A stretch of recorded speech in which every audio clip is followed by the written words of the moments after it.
Let's bring in Drew Petit, who's with us now, director.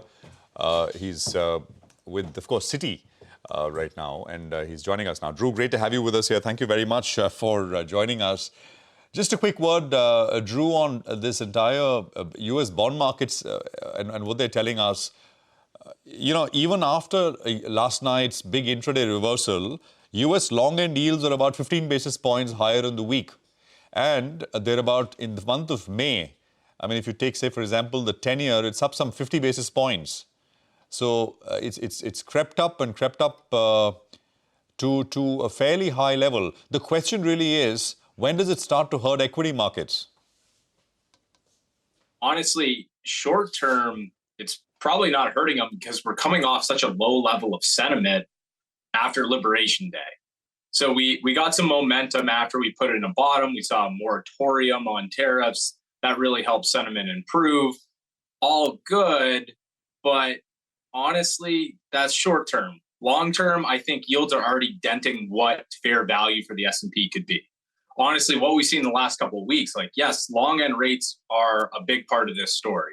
So higher long end rates, we think lower fair multiple for the index, but that's also come with a lower dollar. So when the dollar is trending lower, again, I think you can take some multiple point turns kind of off the index as well, at least fair value in a sense. And then pair that with number three, another negative here is widening credit spreads for U.S. companies.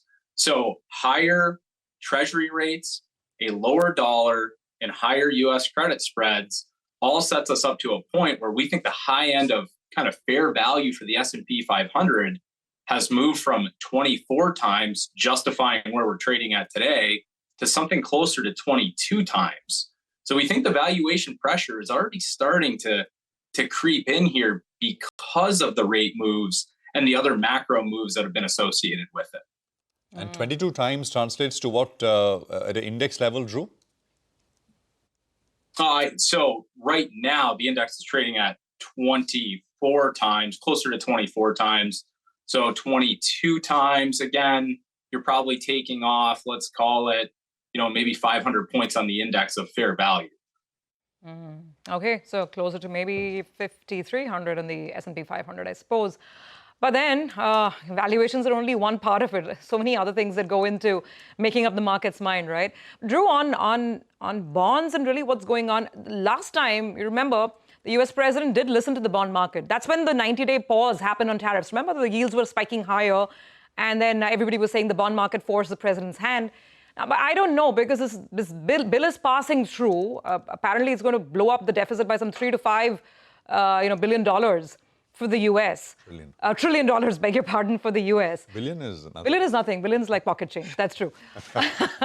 But the thing is that, how should investors prepare for it? Investors in emerging markets, you're saying that on valuation, U.S. equities are high. There's money moving away from the bond market. Will it get worse before it gets better? Will markets just ignore this? It'll be usual noise, deficits up, you pass another bill, and life goes on. Look, honestly, this is something that keeps us up at night and has, probably for a few years now.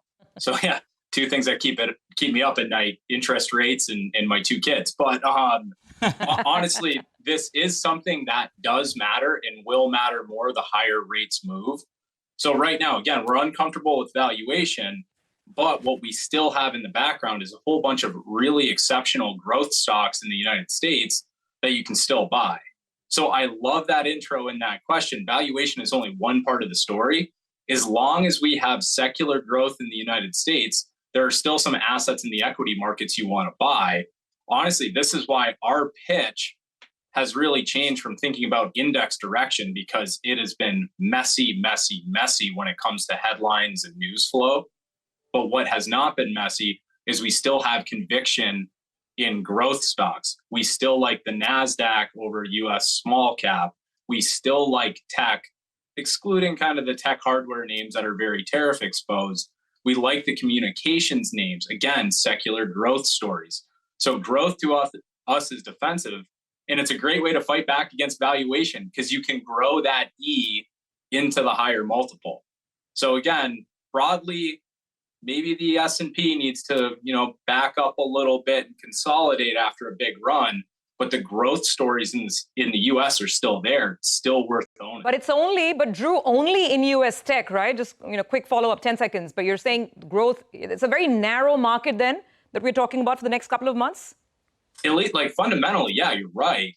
The cyclical side of the market, even the defensive sectors, you've seen a massive haircut in earnings expectations for the year. So yeah, getting a little bit more narrow, growth is a little bit harder to find. All right. Hi, Drew. Morning. Nigel on this side. And please give those two little kids a big hug from my end as well. Where does in the Indian markets fit into your scheme of things? Because you have told us in the past the Japanese equities is what you like, Europe as well. I recall that call because there was not too much attention on the European markets. And boy, oh boy, have they done well. But given the entire global backdrop, where does India feature? Look, I got to give our global equity and European equity colleagues a pat on the back for a great call on Europe. But, emerging markets are underweight to us. But India specifically, our EM strategists have that as an overweight within that allocation. India provides defensive growth. So back to you're worried about global growth and global trade. You're worried about valuations in some parts of the world. You want to go to where you have conviction and growth, and India provides defensive growth. If you can't get something cheap, I might as well get something that's growing. No, absolutely. Just last question, Drew. Does your team have a view on the 10-year and the 30-year? I mean, where do yields go? Is the 10-year headed to 5? Is the path of least resistance up? Look, we've been very range bound. It feels like this move is very aggressive. But we were kind of looking at kind of a 480 top end on the 10-year and more of like a 420-ish or so kind of base. This does feel like a big move, but in the grand scheme of things, it's really stayed within our rates team's bear and bull case. Okay, 4.2 and then 4.8 on the higher side. So that's the picture coming through. Drew, great conversation as always. Thank you very much. And appreciate you joining us as always here on CNBC TV 18. Till our next chat. Well,